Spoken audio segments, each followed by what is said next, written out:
Yo, yo, yo, yo! Wrestling fans, are you ready? You better get those Magusta pops. It's time for all the Kayfabe. Oh, me gusta. Into the danger zone. Hey, yo. Well, let me tell you something, brother. It's time! Live. Go ahead, Bryce. Oh, what am I supposed to do? We'll do the intro. Oh, my bad. I thought you guys were gonna talk a little bit and then forward it to me. We're live, pal. We're live. Oh, goddamn, pal. We're live. We're live, pal. We're live, We're live, pal. pal. Goddamn. All bless his heart. He got scared. All right. Ladies and gentlemen, this is absolutely the moment that we have all been waiting for. Ladies and gentlemen, tonight, live, you are seeing Danny Kayfabe, Nick E. Venom, Stagger Lee, and myself, Bryce Boudreaux. This is the World of Kayfabe podcast. Ooh, he did it better than me. That was really good. Yeah, man. Nick, you're fired. No, my time of being a host on a show is slowly coming to an end. Anyway, Slowly declining. thank you, Bryce, for the sweet, badass intro. Thank you so much. Guys, welcome to the World of Kayfabe podcast. Let's effing go! Tonight, we have our good friend, my Kayfabe cousin, if you will, or cousin, if you're actually, watching this. Bryce Boudreaux, who is better known around the world as the ring announcer for GSW, did various MMA shows and boxing shows. My man, welcome to the show. How you doing tonight? Thanks for having me, guys. It's truly an honor. It's rare that I get interviewed anymore. It's rare that people have me on podcasts, so I absolutely love it. I was a former podcaster myself, so I love podcasts. That's all I listen to, and right. I really appreciate it, guys. Thank you all. That's awesome. No worries, man. What's your favorite podcast? If you don't mind me asking. Okay. Right now, it's kind of a mix of multiple things. I've been on a Kill Tony kick. I've been listening to Kill Tony every week. I'm listening to Uncle Joey's Joint, Joey Diaz's podcast. He just came out with a book, an audio book called Tremendous, and it's a story of his life, and it's brilliant. And so it's his audio book. Joe Rogan, of course, Theo Vaughn, Something to Wrestle With, Talk is Jericho, Grill and JR. I listen to Arn. Lots of other podcasts. But yeah, those are basically the ones that I like to stick with. You know, Man, what if you want to, about us? Have you if you listened to wanna us? World of Kayfabe. Yes! if you want a really good podcast, man, check out Salamonster Sounds Off. Yeah, that's a pretty good one too. That's my Salamander Salzal. Close enough. No, Salamonster Sounds Off. Sounds off. Who's it? Fantastic. Never heard of him. You What does it do? wrestling podcast.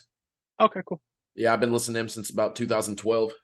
Yeah. Oh, also Busted Open. It's not really a podcast. It's more of like a live radio show. But whenever I get the chance, I listen to Busted Open. I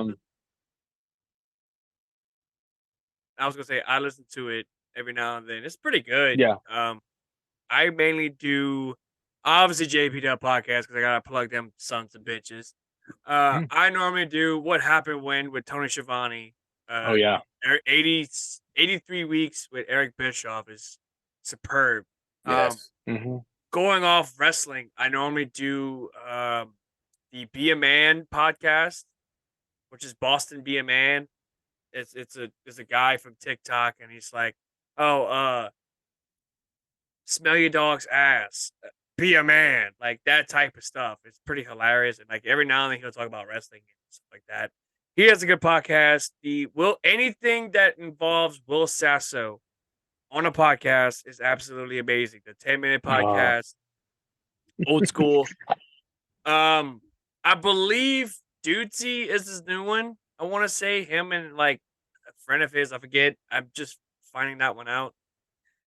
And that's pretty much it, other than us, because I mean, I have to listen to this stuff and I have to watch this stuff, even though I like to watch myself. It's but yeah, it was a dream guest come true. We finally got Bryce on the show. It was supposed to happen last year, but my stupid ass forgot. And I didn't know I was a dream. I feel honored. yeah, but yeah, I mean, shit, we gotta have one of the best announcers. I mean, we had Dynamite Dave on the show, like Really? late last year.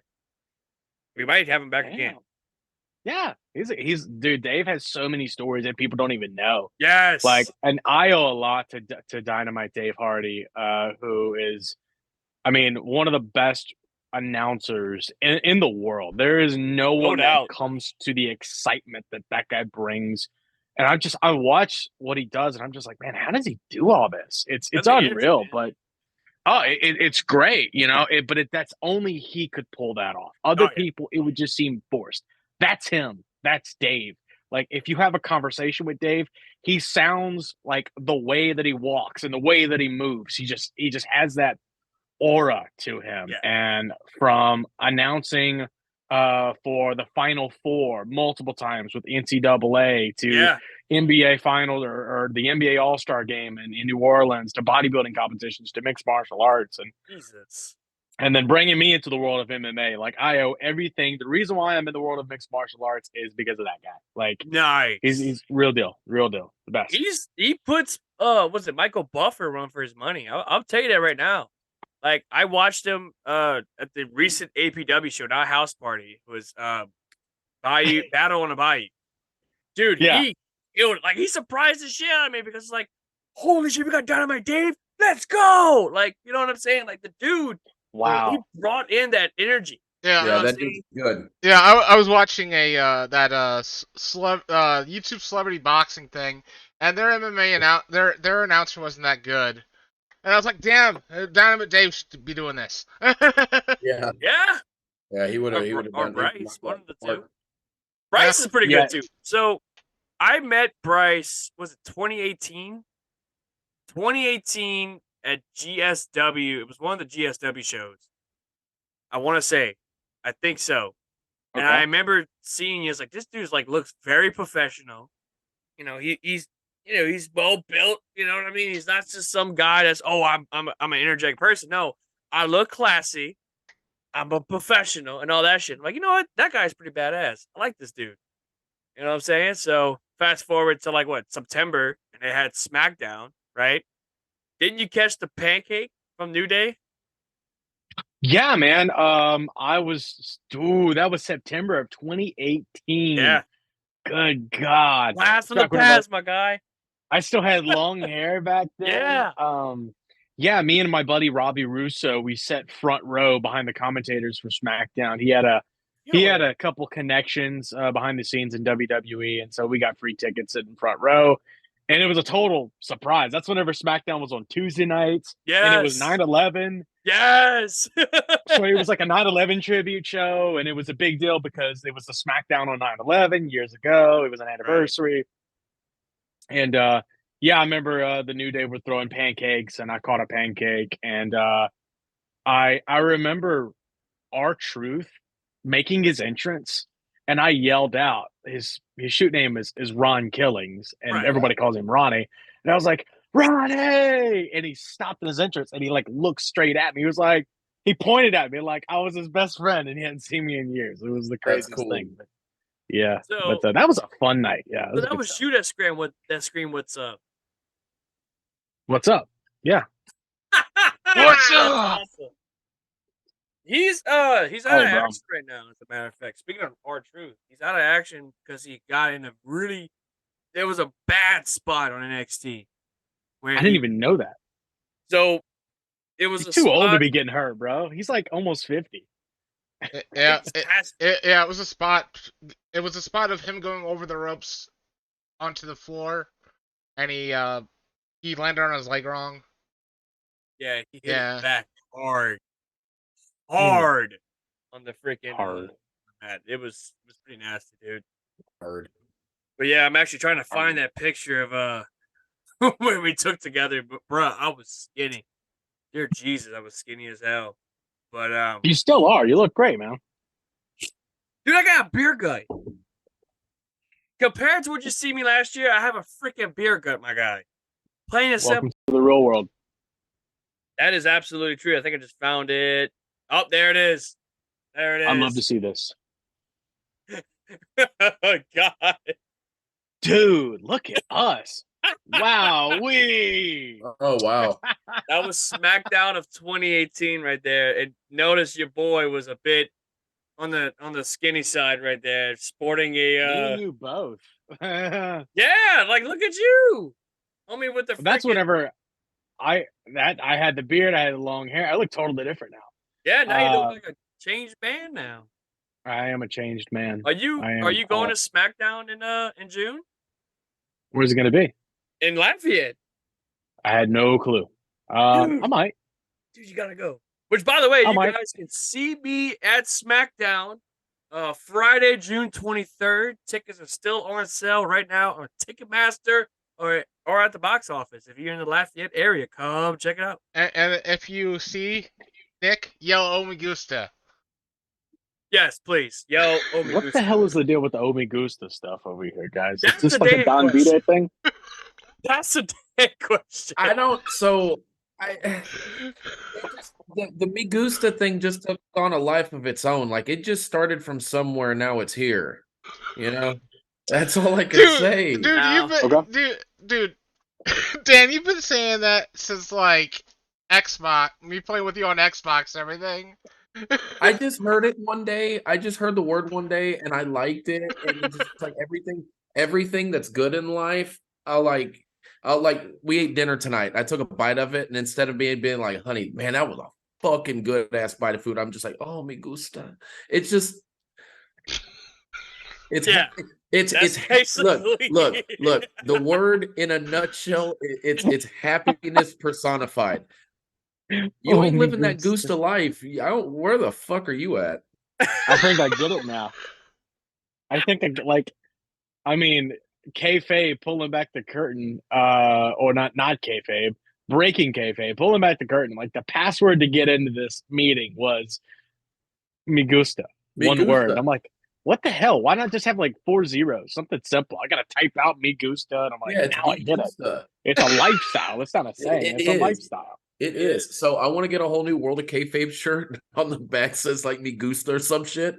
I'm telling you, bro, it's marketable. It's marketable. It is. We Oh, even Me had a Gusta. Bullet Club like design for Me Gusta, but for some reason it got copyrighted, and it was like, oh, but you can't do this. It's copyrighted. Oh shit! I need actually the Me Gusta Club. Yeah, the Me Gusta Club. Yeah, throw up your That's what 2 it sweets is. for the Me Gusta Club. Joey, send me that picture on Messenger so I can make it a background. Yeah. So basically, that was the thing. That was gonna be our new T-shirt. But the people that does our T-shirts and everything, they're just like, yeah, we can't do this because Really? number one, it's copyright to Bullet Club. Hey, But it's like, well, wait a minute. They said it's too similar to Bullet Club. Our logo is It's the based off the NWO. Yeah. It's the NWO. Yeah. Yeah. I mean, and then we have a new logo as well, which is in the works. Joey made one. It's based off a Ring of Honor. Yeah. It looks like Marvel, but it really is Ring of Honor. You know what I mean? So it's like shit, Ring of Honor. which is badass. Which, by the way, Ring of Honor is back, and it's just I don't know. Since AEW bought it out, it's just something doesn't. It kind of seems like it turned into corporate BS. Kind But of I'm like happy. yeah. I'm happy though. You know, it's Ring of Honor. They're going. I mean, Claudio Castagnoli's there, all the OGs, and now they're creating new stars of Ring of Honor, like Which is Miranda Alizé is over there. Which I'm so happy for Miranda Alizé. You know, Texas talent. You know, hitting the big times now. I guess you could say, and I'm happy for it. You know, I don't really watch. I watch clips of of Ring of Honor. I don't really watch it on the, you know, every day. Same thing with AEW. Same thing with WWE. Like I don't even. I keep up with it, but I don't watch the whole show. I don't sit there at 7:00. Here we go, time for wrestling. No, I just keep up with it. Yeah, I have to watch wrestling. I mean, that's pretty much what keeps the podcast going. With our news. I see that. Yeah. Speaking of wrestling, though, WWE Backlash was over the weekend, and it was actually really good. It was in Puerto Rico, San Juan, Puerto Rico. The headline of the show was Bad Bunny versus Damian Priest in a San Juan, Puerto Rico street fight, which we saw the return of Carlito and WWE legend, or I think he's Hall of Famer, Savio No. Vega. No, he's not. Just a legend. Now, Savio Vega. now I thought he was Hall of Famer. Carlito's looking great out there. He needs to be Yes. full time again. Yes, like he never missed a step. He was jacked, Man, everything. And he looks great. Now, Carlito returning, I have to say, Road Warriors, Stone Cold, Carlito returning to Puerto Rico. Yeah, that pop. Of the century. Yeah. Pop of the century. You can't get any louder than that. No. The only thing that was louder than that was whenever Jaden Daniels threw the touchdown pass to the end zone and defeated Alabama in overtime. Oh, That's God, the only thing you can get louder yes. than that. That was loud. That was really loud too. I never forget that. But that in San Juan, Puerto Rico, whenever Carlito came out, and dude, they didn't even play the version of his theme where it has the spit and it says, "I spit in the face, people. I don't want to be cool." They started it with the. It was like soft, and everybody lost their minds. Dude, Yeah, if all WWE crowds were like that, the shows would be so much better. So much better. Dude, that So- crowd was hyped during SmackDown, and they just kept it going. That's how the crowds are in the Caribbean. I listen to Jim Cornette's another podcast I listen to all the Mhm. time. Jim Yeah. Cornette Yeah. Experience and the Drive-Through. Yes. He had the Tennessee stud Ron Fuller on, and Fuller is a part of the Fuller and the Welch family, historical wrestling families. But he told a story about wrestling in the Bahamas years ago, and he said the crowd was so unreal. Every time they would throw a punch, the crowd would go boom and beast and bomb. That's what they would do. Yeah. And that's just what the crowds did in the Bahamas and the Caribbean and Puerto Rico. And they believed it. And like, if there was a heel that would come out and do something dirty, they would throw pieces of coral into the ring. And coral's like shit. as hard as a rock and razor sharp. Yeah. And And they were known I to thought- throw batteries too. batteries, rocks, bottles. I thought Dom Dom was gonna get hit by a piece of coral. Oh, bro. Especially after last week, that dude tried to do a promo, and I mean, that dude got his ass food. Bro, did And you that- see that? And that Did was you see just Texas. Yeah. Dude, did you see that Instagram post that Dominic put of him and Rhea and Ripley? Rhea had Dom Dom on the back of her pants, and Buddy Matthews is like, "Well, at least I get to grab that." Yeah, Did you see Roman Reigns and Paul Heyman's latest picture? No. no. Oh God. Yeah, so Hey Bryce, let me ask you a question real quick, man. What do you did you hear the news that AEW sold 60,000 tickets so far for Wembley, and that's just pre-sale tickets, Jesus. dude. That's gonna be AEW's version of WrestleMania 3. Holy fuck! They hadn't even sold to the general public yet. Home run. It was a home run hit. I would hate to find out if it's not all legit and it's just giveaways. Yeah. But well, I don't think so. my- I really my- don't think so. My concern is actually ticket scalpers. Yeah. Is buying a lot of the tickets. Yeah, I went on the Ticketmaster to buy tickets, and it's there's a lot that's available, and it's ticket resale. Yeah. So I don't know. I hope that that's not the case. But people are steadily poo-pooing on it. Like, okay, here's just an idea. Go and rent a venue, a stadium, and then advertise a wrestling show and attempt to at least get 100 people to go. Yeah. Like, dude, you can't even put over 100 people at some of these wrestling shows that you see out here. A lot of these independent shows, because people just don't care. They don't go out unless it's WWE or something. Like, I mean, I'm just kind of ranting, but it's like it's hard to get people to care about wrestling this day.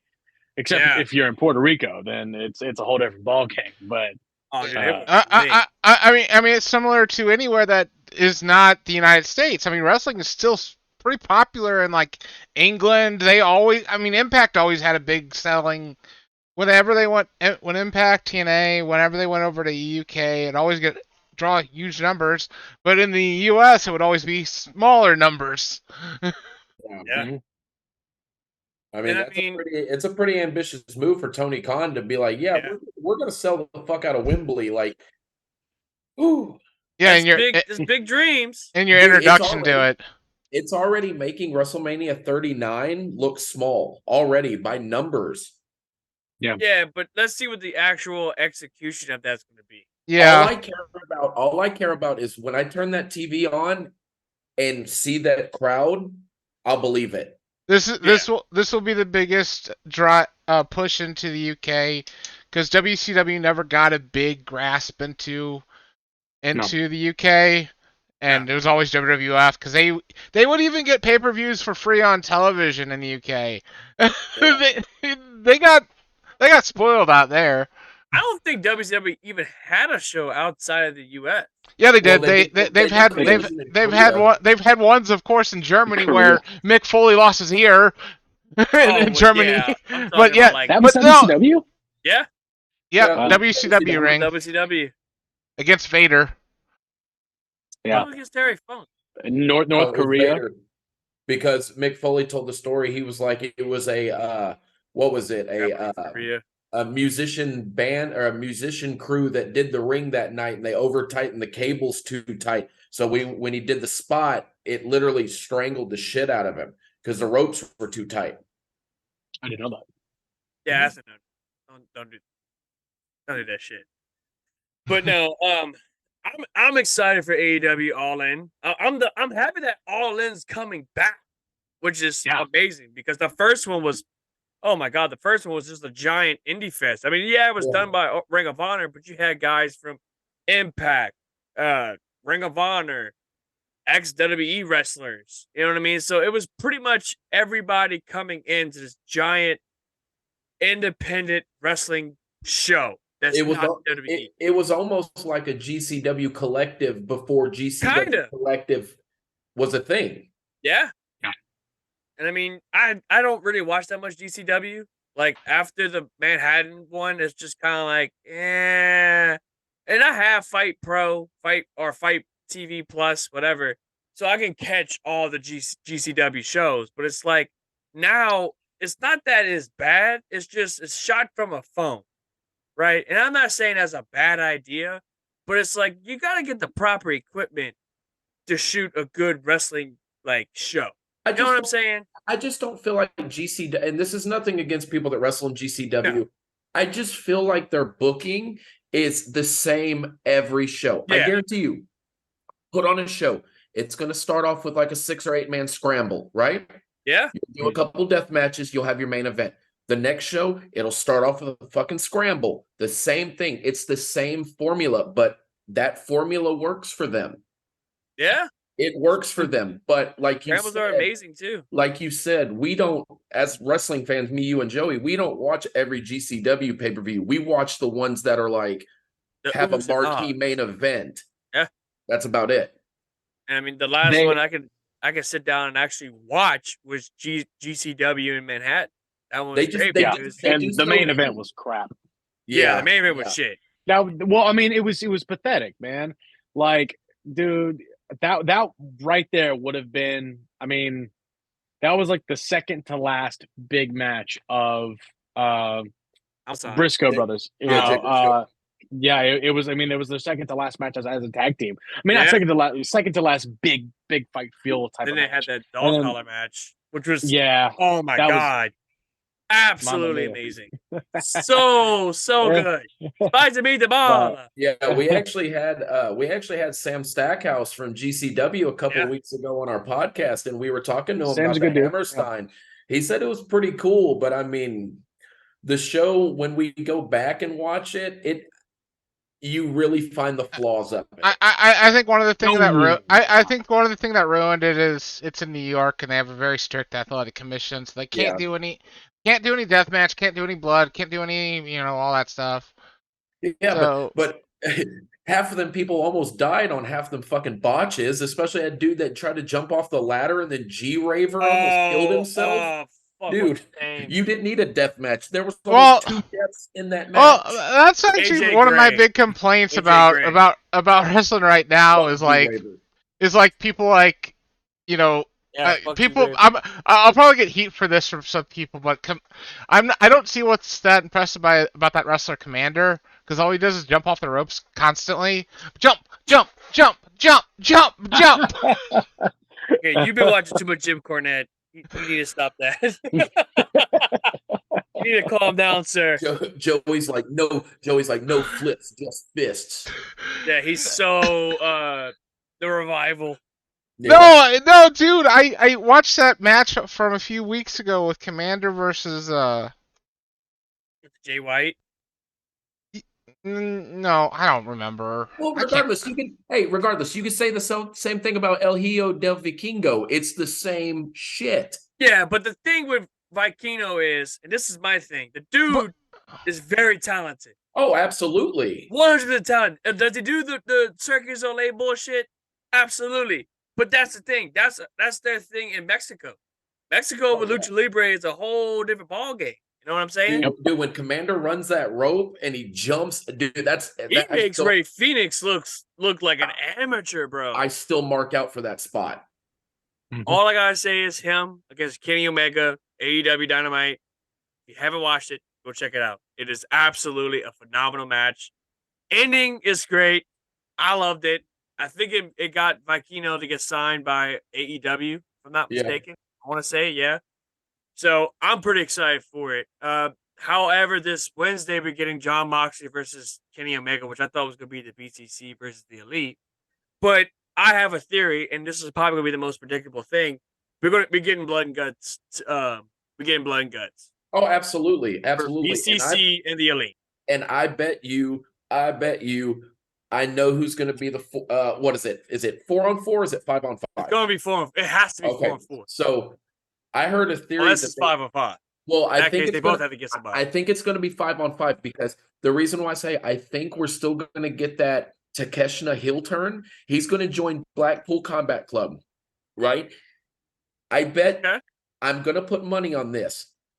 I bet the 5th man for Team Elite, Kota fucking Ibushi. Ooh. Why the fuck not? Because there's a video. Golden Lovers, hold on. There's a video on one of the last Being Elite episodes that Kenny is in the locker room and he's on the phone.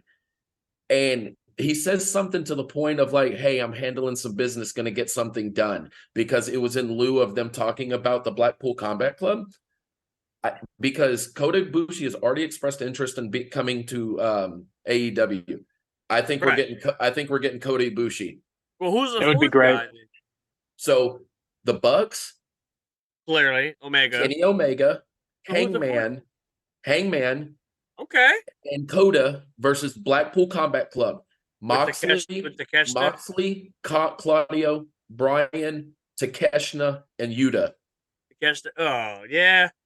It actually makes a lot of sense because I think Takeshita is going to turn heel. I'm not saying I have a good feeling, but I'm strong about this one. That's good booking though. I will say that. That's very good. So yeah, I think it's going to be pretty awesome. But yeah, Bryce. So getting back to you, what was the idea for you to be a ring announcer? What was your inspiration, if you will?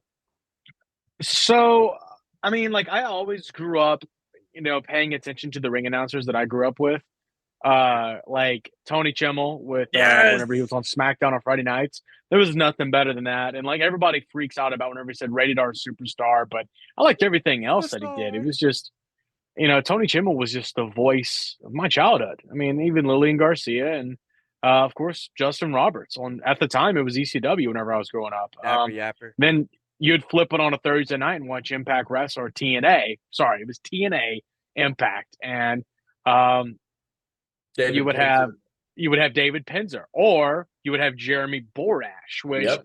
I've adapted the style of announcing main events from Jeremy Borash. I've always thought that Jeremy Borash is the most underrated ring announcer of all time. And Really? yeah, everybody always like just kind of never thought that he was the announcer, well, never just remembered him. But Right. whenever he would announce a main event, go back and watch, like on YouTube, was it Sting and AJ Styles at Bound for Glory? I think it was 2008 or 2009 2009. in California. Yeah, it was in California in 2009. 2009. And I mean, the way he announced the main event, it's how he's always announced the main event. Where I he was, remember that. That one was you know, awesome. into the camera, this is your main event. And like he would announce the wrestlers' weights. This man weighed in this morning at 200 this morning. He always put that in. I always loved Jeremy Borash, but just growing up and watching those ring announcers and then just going to sporting events and hearing the PA announcer, what they would say. And that always it was always interesting. And I never saw myself as an announcer. I saw myself as world champion of a wrestling promotion. I wanted to be a wrestler, just like you guys at one time probably wanted to be wrestlers. And I had that opportunity. I did the shoot stuff. I was an actual wrestler. I actually, I was a freestyle. I did freestyle Greco-Roman wrestling here in Lake Charles for, yeah, I did that from 5th grade all the way up to high school. And I did pretty good with it. I placed in state multiple times, but yeah, I had the shoot style background and just growing up and always being a wrestling fan. It was in high school whenever my interest changed from wrestling to music, and I was playing guitar and I joined a band, and I didn't even watch wrestling anymore. I just stopped watching because I'm like, it's pointless. Like, it's stupid. Jesus. It's terrible. I started playing punk rock music with a couple buddies. We did pretty good, I guess. Then they kicked me out the band because I guess it wasn't good enough, and they moved to Nashville. And so then it was at that point where I'm like, man, I have nothing. Like, I'm a failure. I'm a senior in high school, and my band just kicked me out. They moved to Nashville, and then I was at a party one night, and I met this guy, and we started talking about wrestling. And he was like, oh my God, this is great. I got somebody to talk about wrestling with. And his name was Casey Jones. And Casey and I became friends instantly. We went to high school together. And we started talking more and more about wrestling. He's like, let's start a podcast. And I said, let's do it. So much like yourselves, so I started out doing podcasting. It was called Pro Wrestling Roundabout. And it was a name that I came up with. And we would just do reviews of the pay-per-views. It was just audio clips we'd post on YouTube, like, okay, here, like let's talk about what happened tonight on this pay-per-view or what happened on Raw. Then we would do fantasy booking, and then we started interviewing local wrestlers. And we had the opportunity to meet a local wrestler by the name of the Southern Gentleman, Teddy Nall, who's from Lake Charles, Louisiana, a vet. I mean, wrestled for years, was an apprentice in Mid-South, set up the ring and everything, rode the roads with Hacksaw Jim Duggan and everybody. He wrestled in Hawaii with The Rock's family, The Rock's grandmother. Everything you see on Young Rock, Teddy was right there for all of it. So he wrestled for Polynesian Pro or Polynesian Pacific Wrestling. He was there for all of it. Took care of Andre the Giant whenever Andre was drunk, and awesome stuff. Yeah. That's cool. Real stuff. Okay, I guess I could tell a quick story. It said one time in Hawaii, so Andre would come off of the world tour. He would do America, and he would do England, and then he would do Japan, like a week in Japan, make his money in Japan, and then the finale of the whole tour was Hawaii. You spend all your money in Hawaii and have a little vacation, get drunk, get messed up, and party. And so it was Teddy's job to take care of Andre. And Teddy said that one night they went out drinking, and Teddy's like, his liver's like this big. And they went out to a bar, and Andre was drunk, and Andre was sitting in a chair. And Andre was like, Teddy, I want a fish bowl. And Teddy ordered him a fish bowl. And it was an actual fish bowl with alcohol and had a straw in it. And Andre took that straw and threw it out and just went blub, blub, blub, blub, blub, and drank the whole fish bowl. Yeah, Jesus but Christ. Andre the Giant story from Teddy Null. Yeah, but so anyway, so we interviewed Teddy Null, and Teddy Null is the owner of a company called Full Throttle Wrestling, and it's a local wrestling promotion, and booked a lot of guys from Texas. Jordan Grace wrestled for Full Throttle Wrestling. This guy that went on to be a big star. I'm losing my train of thought. God, with AW from New Orleans, wrestled for Wildcat. Ricky Starks? Yes, I'm about to say absolutely. Ricky Starks. I can't believe I forgot his name. Ricky Starks wrestled I for can't us all the even believe time. I got that. Yeah. Well, I you totally said New forgot his name Orleans for a and second. Wildcat. The only person I Yeah. can think of is Ricky Starks. Yeah. And dude's freaking talented as hell too, man. Yeah, Ricky Starks Absolutely. is like one of my favorites right now. Definitely. I So- watched Ricky in NWA. He was, I think he had debuted like, I want to say in the middle of like the reboot, and the dude's got great charisma, right on the mic. He can back it up, like, and then he had fought Ziggy Dice, another one, Yeah. another great talent. You know what I'm saying? And in my opinion, in Impact Wrestling, Ziggy Dice, if you watching this Ziggy Dice, and chances are you probably not, but if you're watching this, you are getting underutilized. You're having a shitty run. You need to get away from the dude that you're with. Just have the Sicky Dice. Have that gimmick in NWA. That's what draw me to NWA with Sicky Dice. That whole 80s flashback with the Jerry curl, with the little feather on his ear. Like, that's the Sicky Dice I miss. And it's like, now I look at him in Impact Wrestling and it's like, dude, like, this dude could do so much. He could be a freaking Digital Media champion. He could be not cruiserweight, X Division champ. You know what I'm saying? Like, that's just how I feel about Sicky Dice. Anyway, I don't want to rant. I don't want to keep So going on. you were Don't utilize you were talking about Ricky Starks. ring announcers that kind of you were raised on. Did you ever know who Gary Michael Capetta is? Of course, legend. Yes, Legend up Gary there in Michael the New York. Capetta. Original WWF announcer. I'm friends with Gary on Facebook, and every day Gary posts a throwback picture to something that he announced. But I guess going back to what I was saying, but yeah, Gary's a legend. I love whenever AEW used him like the one time for like Really? I forget what it was. Yeah, there was a show that they did. It was a lead up to a pay-per-view, and they had like Chris Jericho and somebody else in the ring, and I was watching with all my friends, and like I had a pretty good buzz going. And then they just showed Gary Michael Capetta, and I was like, "Oh my god, that's Gary Michael Capetta!" And he's like announcing Chris Jericho, and I'm like, "What in the world's going on AEW?" Yeah, Hey, it was a Dynamite of Chris Jericho and John Moxley weigh-in.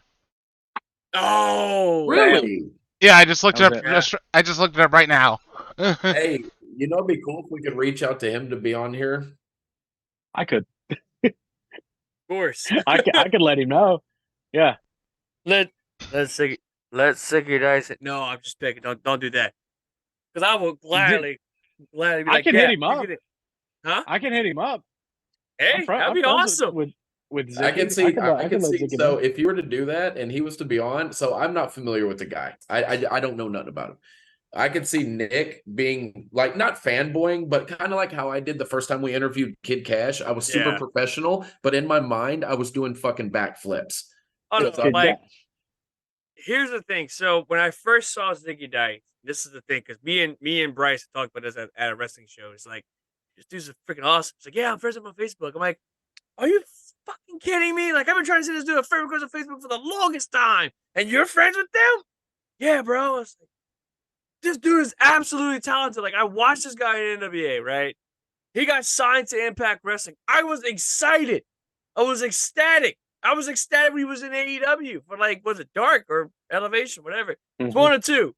He had fought Lance Archer, and I was so excited because it's like, here's a guy that's from NWA that's getting exposure. This dude needs exposure. The format that he is doing is perfect for AEW. The whole 80s throwback, the whole slick hair, the Ric Flair looking glasses, like, the dude's money. And you go to Impact Wrestling, right? Thinking that, okay, good, everything's gonna be all right. He's coming out with the whole streamers and shit. all that stuff, or whatever the hell he was doing, all that stuff. And it's like, you know what I mean? Like he's with, what's that dude's name? What's his name? I can't think of his name. Help me out on this one. I forget. The guy that Ziggy Dice is with. I don't. I barely watch Impact. I don't. I wouldn't know either. He's like Johnny Swinger. Johnny Swinger. Oh, Johnny Swinger, ECW legend, man. Come on. ECW legend. Exactly. Like, no disrespect to Johnny Swinger, but I can't believe that guy is still in the wrestling business. Hey, the dude's doing, he's doing what he's got to do. I respect that. No, it's just crazy. I just remember seeing the guy live in 2000. I just didn't imagine. I didn't imagine he'd still be wrestling 23 years later. I don't think he wrestles that much anymore. I think he just do like appearance here and there. Yeah. Along with Ziggy Dice, but it's like Impact needs to give this man more exposure because they don't understand what type of cat this dude is. I love Ziggy Dice. I love watching him in NWA. And yeah, if we could get him on the show, dude, I would mark out. Now, I wouldn't mark out on here because I don't want to be like, for example, oh my God, we got Bryce Boudreaux. Oh my God. He's the fucking man. Like all that shit. You know what I mean? Like after this, I'd be like, you know what? I just got fucking Bryce Boudreaux. I got the fucking dude that did freaking MMA, freaking boxing, freaking wrestling, all the LSU stuff, and whatever the case may be. Like, you know what I'm saying? Like, that's going to be after the show. What the hell was that? What was that? He was trying to do a soundboard. Oh. What? What? So we don't have to get the Eli Drakes. I mean, LA Knights. Yeah. Dummy. Yeah. Yeah.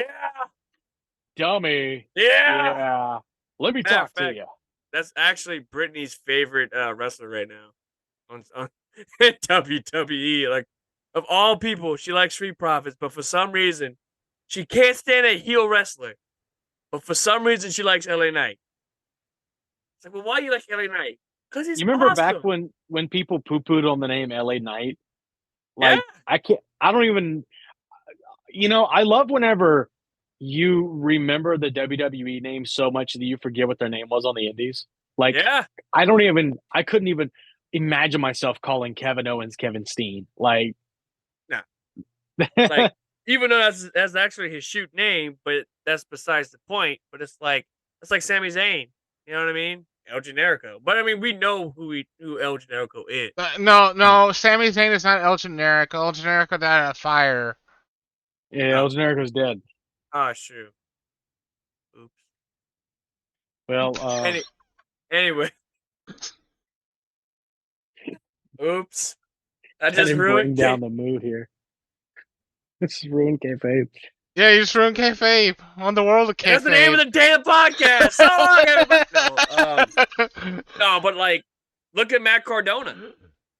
Longest time he was Zack Ryder. Zack Ryder. Yeah. And everybody still knows about Zack Ryder. I can't imagine right now calling him Zack Ryder though. No. After everything he's done on the indies as Matt Cardona. GCW. Like, who can't forget the time that he dressed up as Vince McMahon from back in like 2007 when we had do-rag Vince McMahon and he just shaved his head. And he What's up, G? Yeah, that shit. It's like, excuse me while I whip this out. And it's like, dude, do-rag Vince. Love it.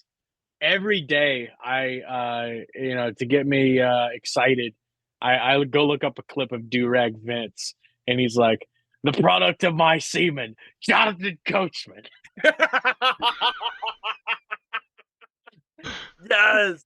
Hey, was Durag Vince? Did he have that segment with Sabu on WWE CW where he's like, that was before Durag Vince. That was before. That was Durag whenever Vince. That was before Vinnie Mac. He wanted to scope out what was this ECW about, and that was in Houston at the Toyota Center. Yes, it was. Because he was walking around. You could see Memorial Herman. Like, yes, and like he goes up to Sabu. It's like, oh no. You are a terrorist. It's terrible. He's like, terrible. In Texas. Yeah, he's like, you must be one of them Taliban. That everybody. I recently saw that on YouTube recently again. That clip did not age well. Tell you that. Well, Especially especially the other one. What's up, ma? You know. Yeah. Keep it up, my Dude, I was watching that. And then you Ma. have, Oh my God. and then you I literally, and then you have Booker T. Did he just say that? I'm like, Tell me, Tell you me. did not just say that. but hey, Good. were And, you? and then a few years later, we have to stand up for WWE. Remember that stupid campaign by Linda when she was running for office, and they Yeah. released those "Stand Up for WWE" T-shirts. Oh God. But hey, I mentioned I said some when y'all were talking about that what'd you say, Zicky Dice and how excited you would be, and I was kind of saying like that's how I was with Kid Cash. Did you ask how is he? Is that what you said? Wait, what? Bryce? Oh, What do you mean? Oh, I thought you were asking like how is he? Like, is he a cool guy? Oh yeah, I'm assuming he's just laid back. I mean, Oh, dude, super chill, super chill. Kid Cash for you. yeah, we had Kid Cash on the show about what? February 12th. You remember the freaking date? Jesus Christ! Well, I have The that. day Like the before my date that birthday. changed him. Well, I have that promo pic saved in my phone, so Oh, I do too.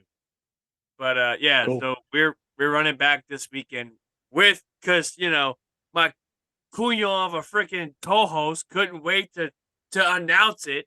We're gonna do the announcement right now.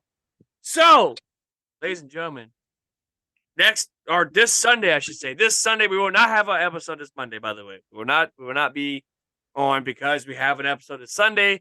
We're not gonna run it back again. No, we ain't doing that. So this Sunday, we're gonna run it back with the notorious,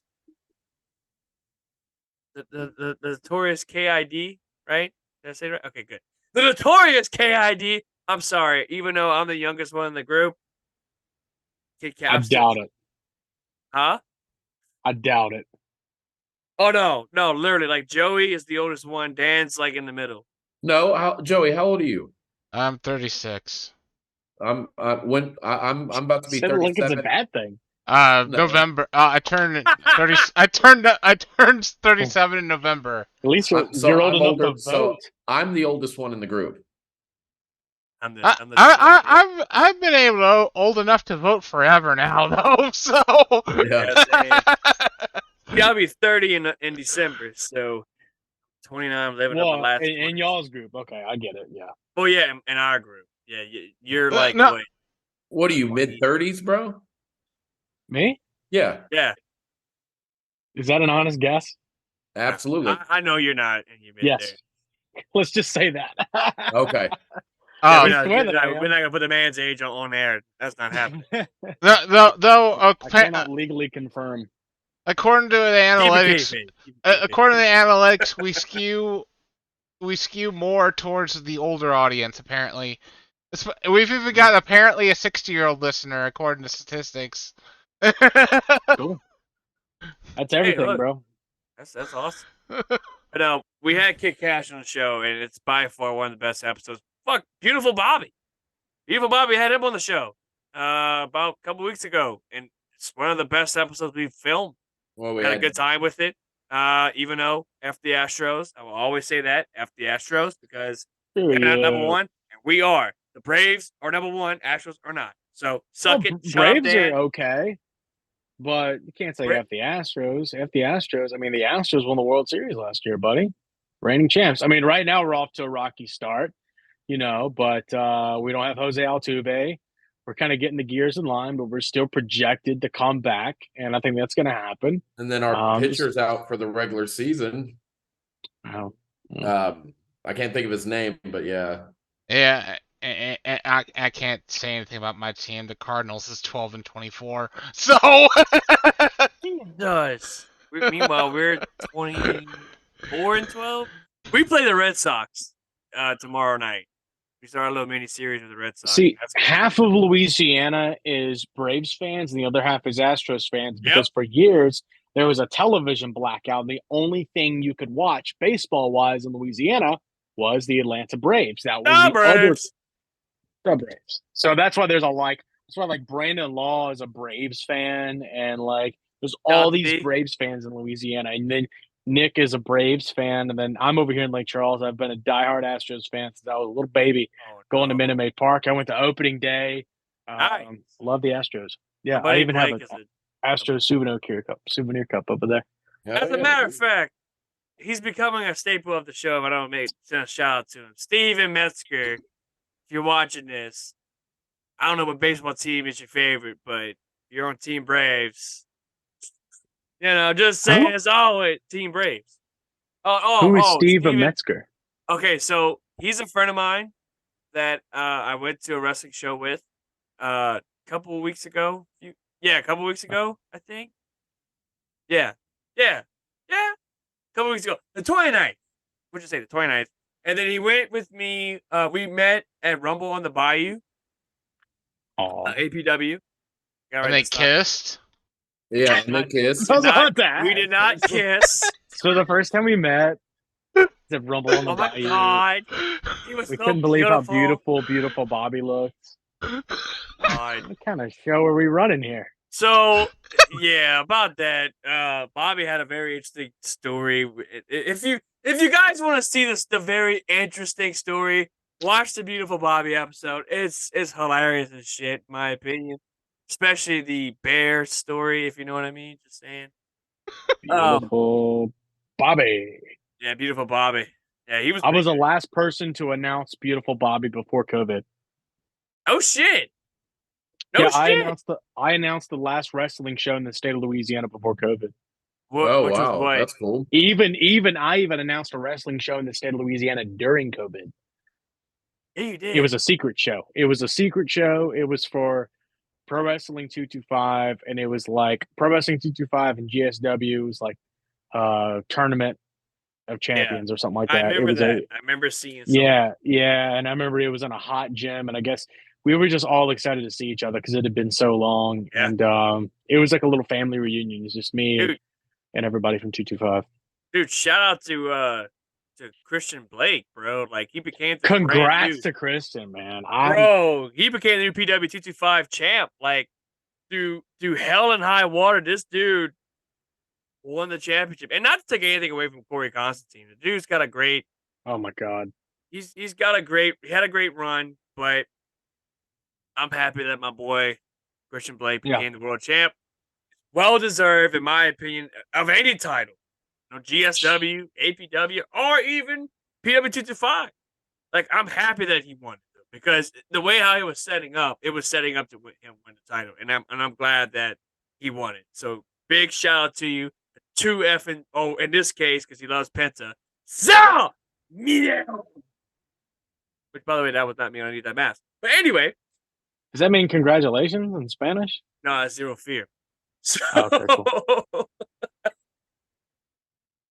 Anyway, Bryce, you should know that. Took a picture with me last year with the Penta costume. I thought that was Penta. Oh, well, shit. Huh? Could have been. That's what he's been telling everybody when he's been getting the Polaroid money.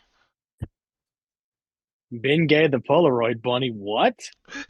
I said that's what he's been telling everybody when he's been getting the Polaroid money from. Hey, I'm El Penta. Oh, when he wears his Penta his Penta outfit, he goes to shows and says he's Penta and makes money. Yeah. I do not do that. He's like those people in New York City and LA that go around dressed as Spider-Man. Nick's basically whoring himself out as Penta. Dude, that's amazing. Hey, bro, you just take a picture with me. $5. Oh, here we go. Nick's fucking wardrobe change. Next, he's gonna start getting in the ring and start wrestling as Penta. Yeah. Maybe go on the move and shit. He's like Zero Mideo. Oh. First of all, I do not sound like that. Second of all, oh shit, is that Dragon Lee? No, it's not Dragon. It's Penta El Batman. Yeah, that's what it looks like. It looked like Dragon Lee at first. I kind of wish it was, but no, it's the Penta El Zero Mideo, but it's him when he did that Batman cosplay on the episode of Dynamite. Where do you get the Penta mask from? So this one I got from Esti. Hmm. It's a website that I found this on. As a matter of fact, I ordered this mask You didn't on say one Etsy, episode. right? Huh? Etsy? Yeah, that's what it's called. Oh, You got that off of Etsy? Yeah, Wow. fucking that's right. impressive. I didn't know they had that. I didn't I either. didn't I know they thought had that that was like either. all like female stuff. Yeah, you can get anything on Etsy. You can even get like Nintendo games on there. Yeah. What? Yeah, You can people even sell. buy bong on Etsy if you Yeah, wanted yeah, to. yeah, yeah. Yeah. People sell Don't ask me reproduction how I games on know. there. But yeah, there's bongs on there. I'm I back. was did a rest of the show. There's with this on everything out there. Here he goes. I'm Boudreaux.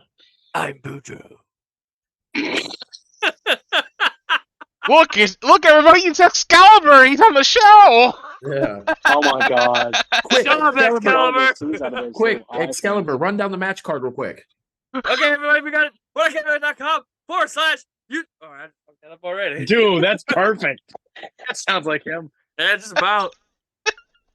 He gives that micro car guy a run for his money. I If can't. anything. I can't deal with Nick with that mask on, dude. I just can't do it. Would you like it better if I have a La Porca mask on? Whatever. It's just I have a La Parca mask. I have like 3 of them. he's got that mask Damn. on, and he's got I that need to get stupid into the fucking mask grin on his collecting business. face, and it's.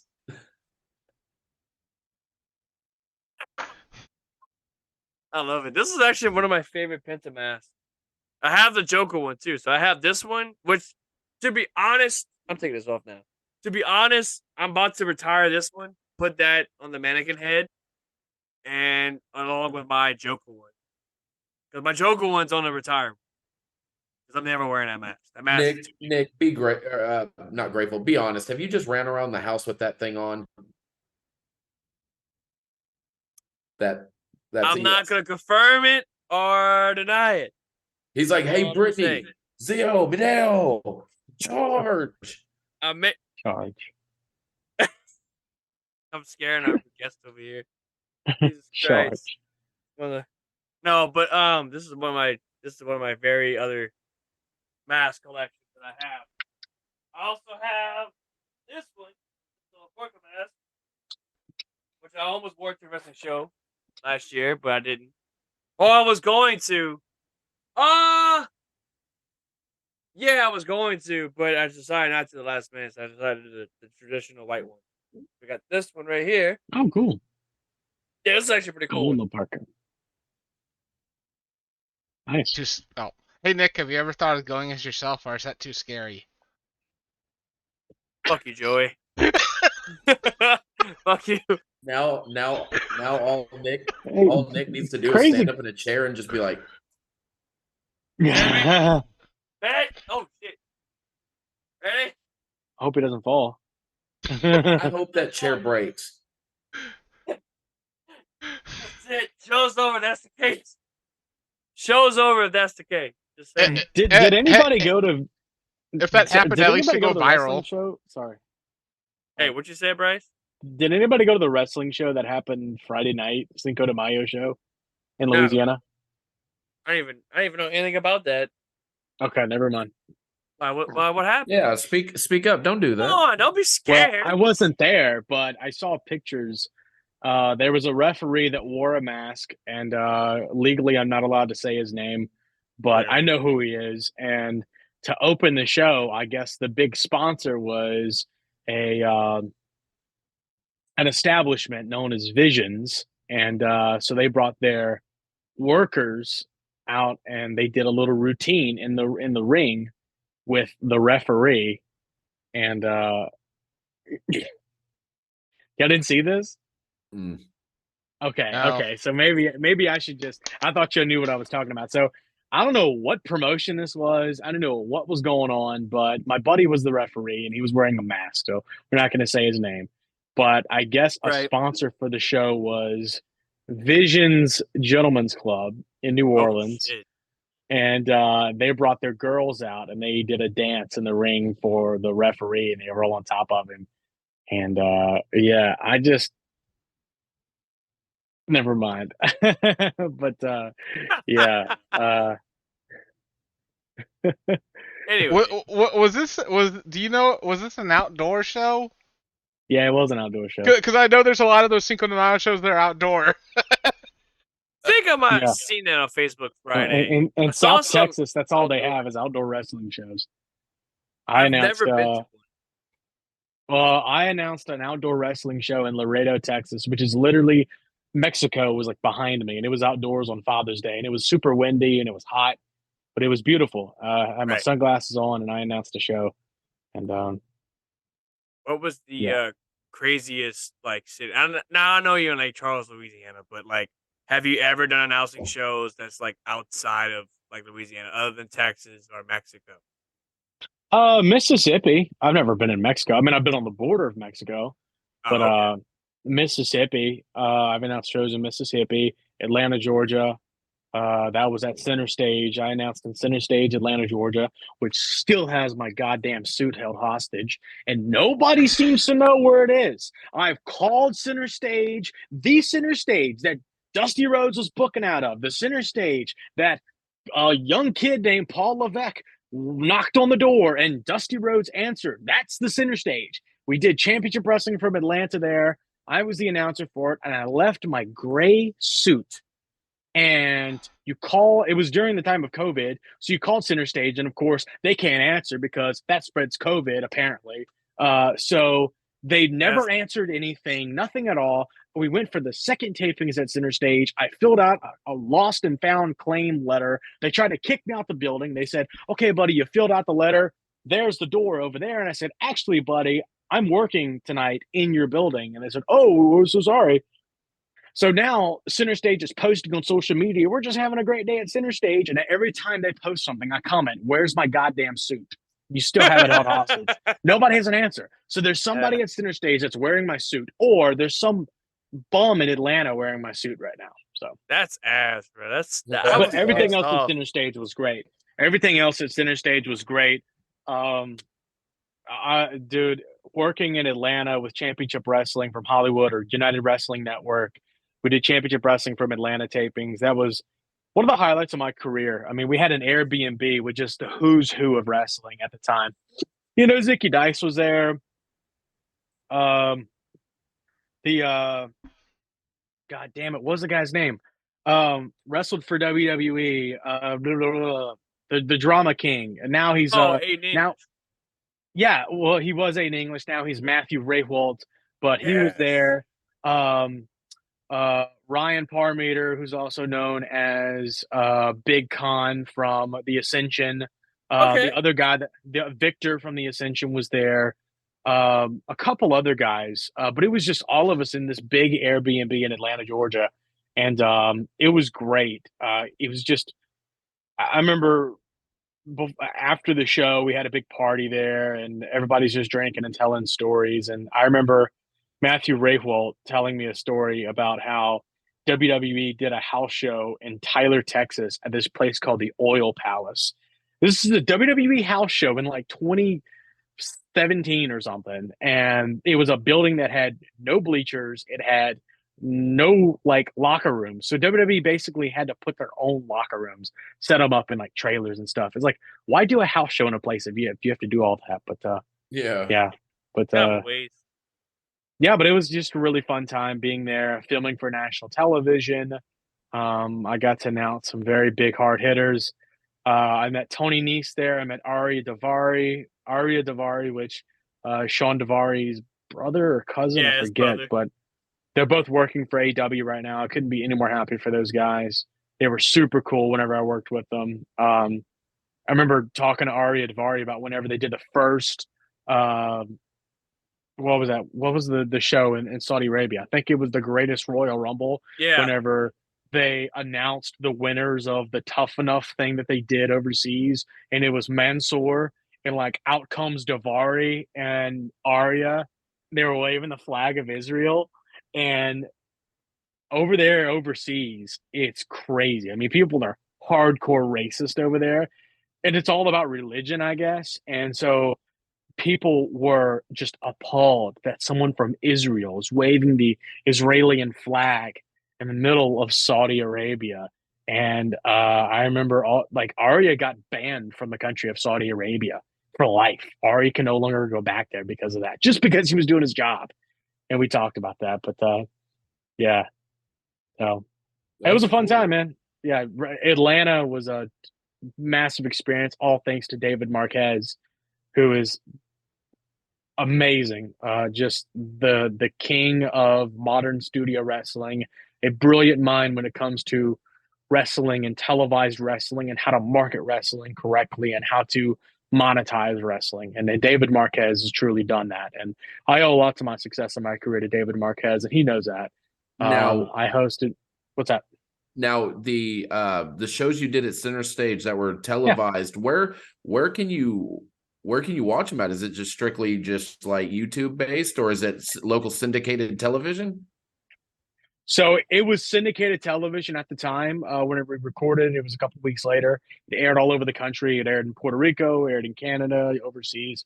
You can find it on YouTube now. Just look up Championship Wrestling from Atlanta, and Okay. we had a lot of the guys and girls that were wrestling with the Nightmare Factory in Atlanta Okay. wrestled there, which is Cody Rhodes and QT Marshall's school in Atlanta, Georgia. Atlanta's a beautiful city, man. I That I it have to is. say, man, dude, everybody in Atlanta just looks successful. Like even the bums look successful. I had a bum come up to me and ask me for money. I'm like, you look like you have a higher credit score than I do, dude. Like, what are you doing asking me for money?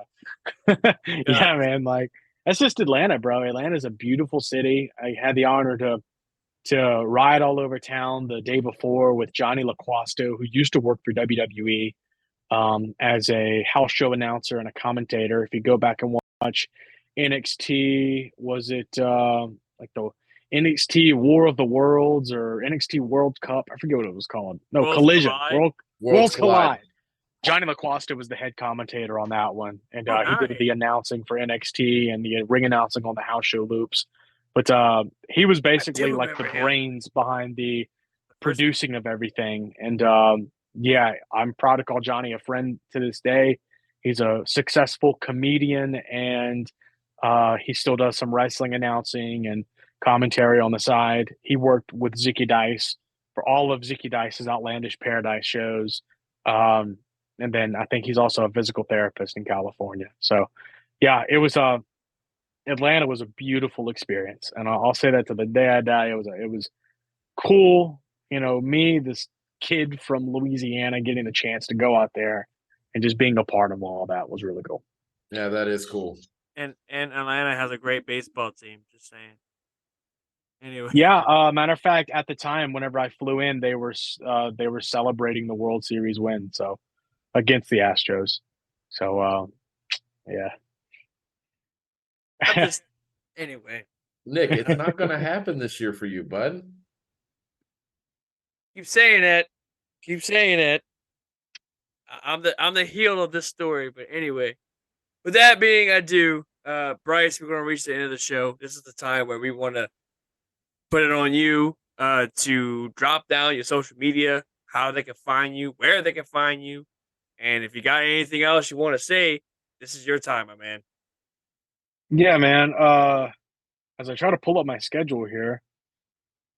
Yeah, so social media, pretty much if you just look up Bryce Boudreaux, that's me. Last name Boudreaux. Instagram, Facebook. What's Right. going on? I was saying my last name. Anyway. Oh, you're pointing to it like you couldn't hear me. No, I was pointing to me.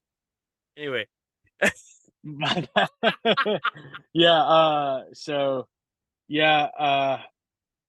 so I'm Bryce Boudreaux on Facebook, Instagram. I'm on Twitter, but I don't even use Twitter, so don't follow me there.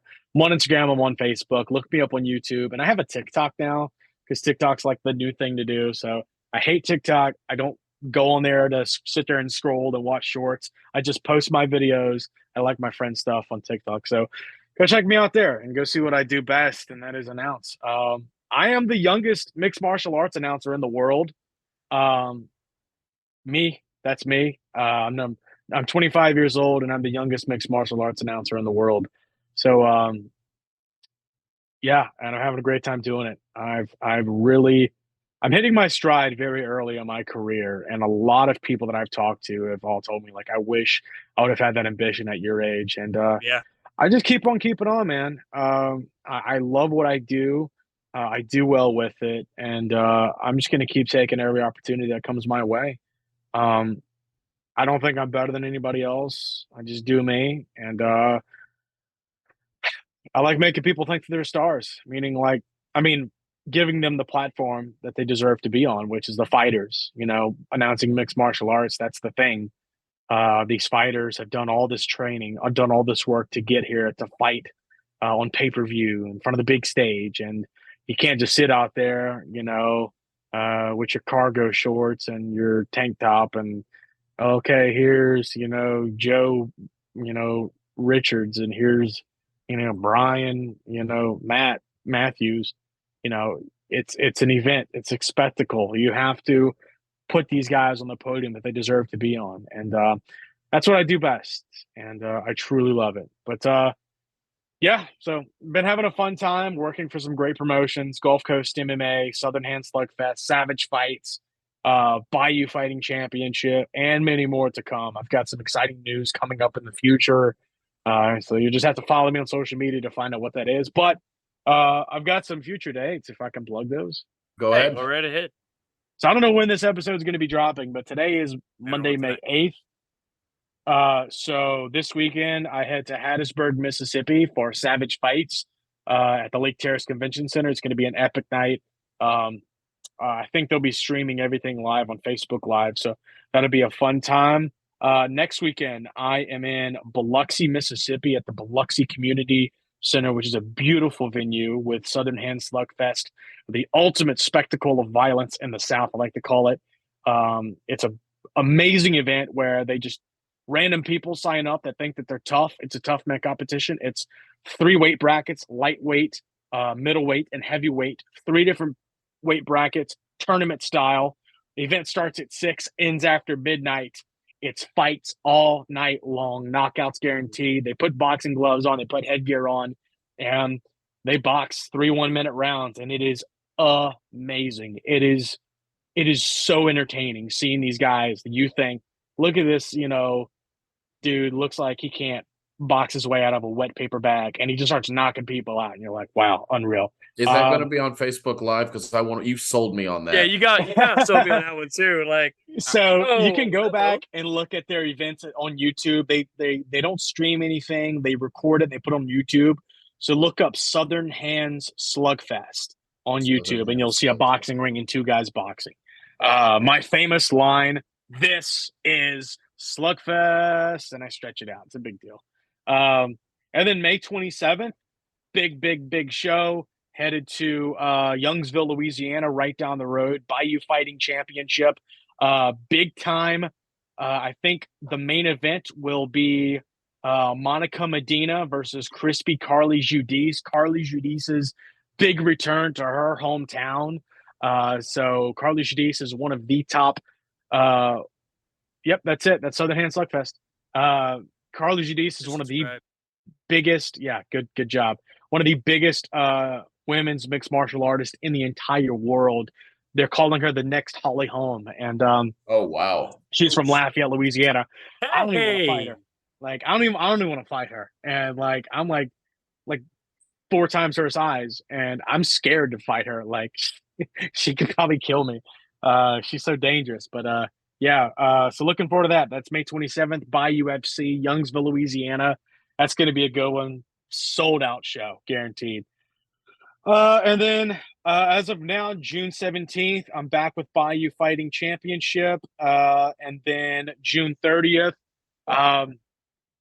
Bayou Fighting Championship in New Orleans at the Pontchartrain Center, the same building that Matt Riddle wrestled Minoru Suzuki for GCW Bloodsport back in the Gap. Man, that was a good one too.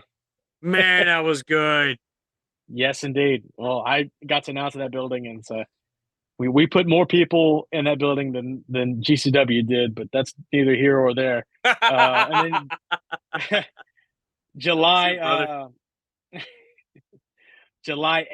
8th, I'm with Sulphur Boxing Club here in Lake Charles, Louisiana, or Sulphur, Louisiana. They're going to be putting on a big boxing event. So looking forward to that. And then May 29th, Southern Hand Slugfest. I believe we're going to be back in Pascagoula, Mississippi. And, of course, down the line, still plenty of dates almost every single time By UFC runs a show. I'm their announcer. Southern Hand Slugfest, I'm their regular guy. Savage Fights, I'm always the regular guy. And stay tuned. I've got some professional boxing that I'll be doing in September. And I'll be looking like I'm going to be flying to Miami, Florida for my debut in Miami, Florida in September. So looking forward to that. Hey, Oh yeah. Stay dude. tuned to news on that. Looking forward to that one. But stay away I've from got the some. cocaine. Anyways.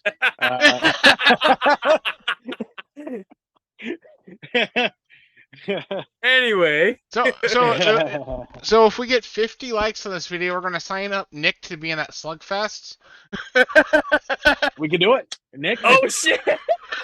Nick, I my heart would hurt if I put you in that situation and you got seriously hurt. Like that would hurt me. Sue Bryce Boudreaux for this bullshit. No. Shoot story. I had a buddy of mine that used to fight. He used to box. His dad was a professional boxer, and he kept begging me. He's like, "Dude, please give me a fight. I want to fight." I said, "I can't stand to see you get hurt." He's like, "You don't understand. Like, I can fight." And I know the guy. I'm like, "Yeah, you actually can." I got him a fight for an MMA show, and I announced him. He lost in the second round against a guy, but he showed the hell up, and like everybody was talking about this guy. So I mean, you never know, Nick. You're a different breed. I mean, you've got the excitement. You could wear the Tenta mask. I just want to see Nick get rocked. I don't know about that, but what kind of co-host are you? I say that with love. And you see that shit. This is the type of shit I have to put up with every fucking week, especially the jackass at the bottom of him. I just want to see his body go limp and hit the ropes. You ready to slumber? What? Fuck, I wouldn't mind doing it. It looks fun as hell. I actually at one point boxed. I boxed. It was like a backyard boxing thing. I know backyard bullshit, but yeah. So I boxed one of my cousins, and I jabbed him right good in the nose. This dude was bleeding buckets out of his nose. I think I broke his nose. And I didn't mean to do that on purpose. Is it when you look like that? Yeah, as a matter of fact. You out there doing some Kimbo Slice shit? Pretty much. Bro, Kimbo was a dangerous, man. R.I.P. Kimbo Slice. Yeah. Oh, yeah. That dude was legend. Freaking monster, bro. Absolutely. You ever seen the video that Shaq made whenever he was grilling? And he was like, Kimbo Slice, I heard you made a rap about me, but I got you. And like Shaq just like disappears. It wasn't really Shaq. It was just some guy. And he just like runs up and he just runs into the barbecue grill. And then he just starts rolling on the ground.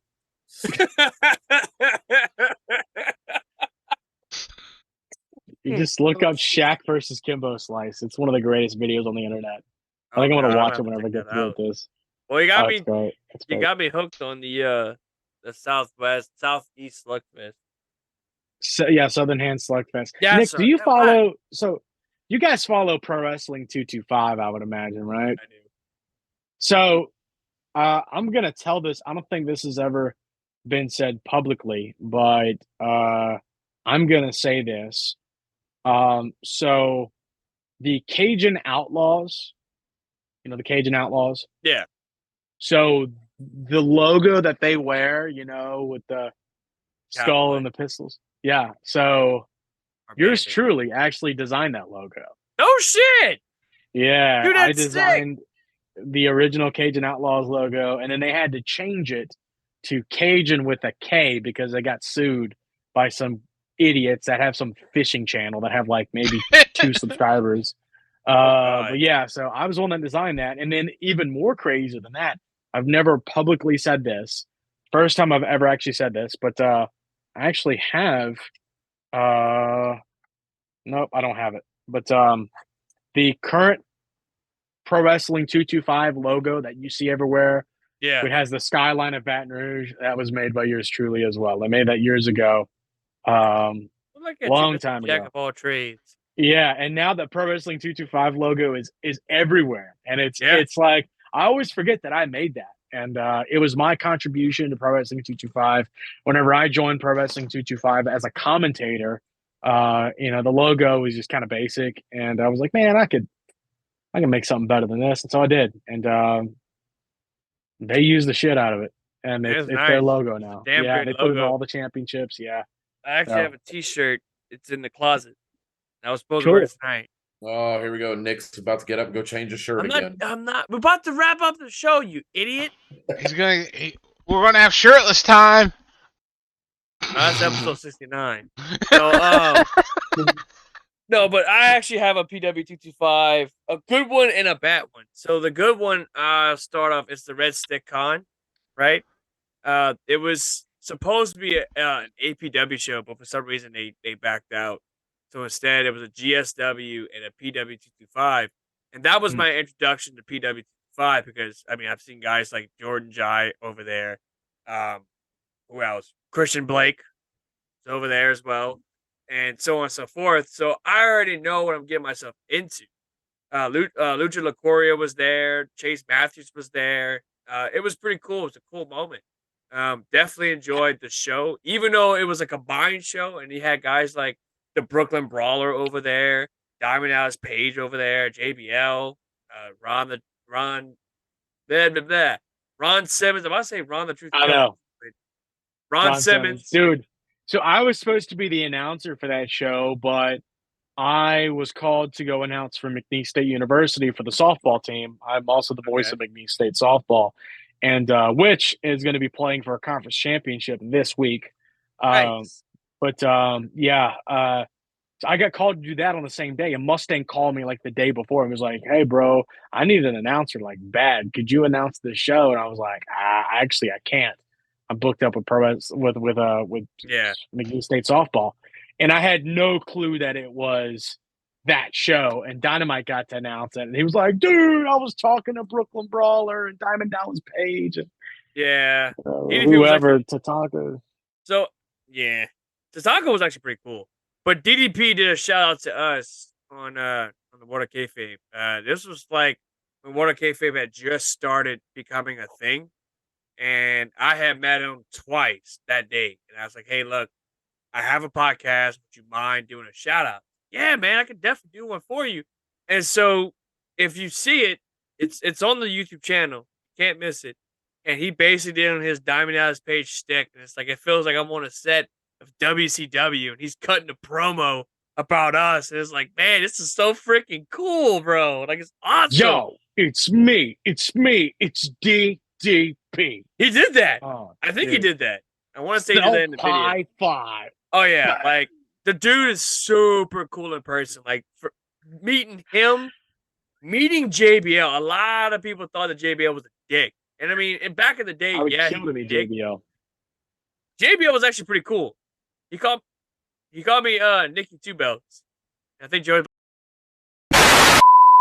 Yo, monkeys, it's me, There it is. DDP, Diamond Dallas Page, the king of Bada Bing, the master of the Diamond Cutter. There it is. The three-time world champion, WWE Hall of Famer, and founder and CEO of DDP Yoga. Better known today as DDPY. Why? Because I want people to stop calling it just effing yoga. That's why. And you monkeys, you have tuned in to my main man, the man with a plan, Slick Nick, in the world of kayfabe. And that's not a bad thing. That's a good thing. Yeah. Yeah, so like, He said that's not a bad thing. That's a good thing. That's so like WWE 2000 and whatever. He was feuding with 2002.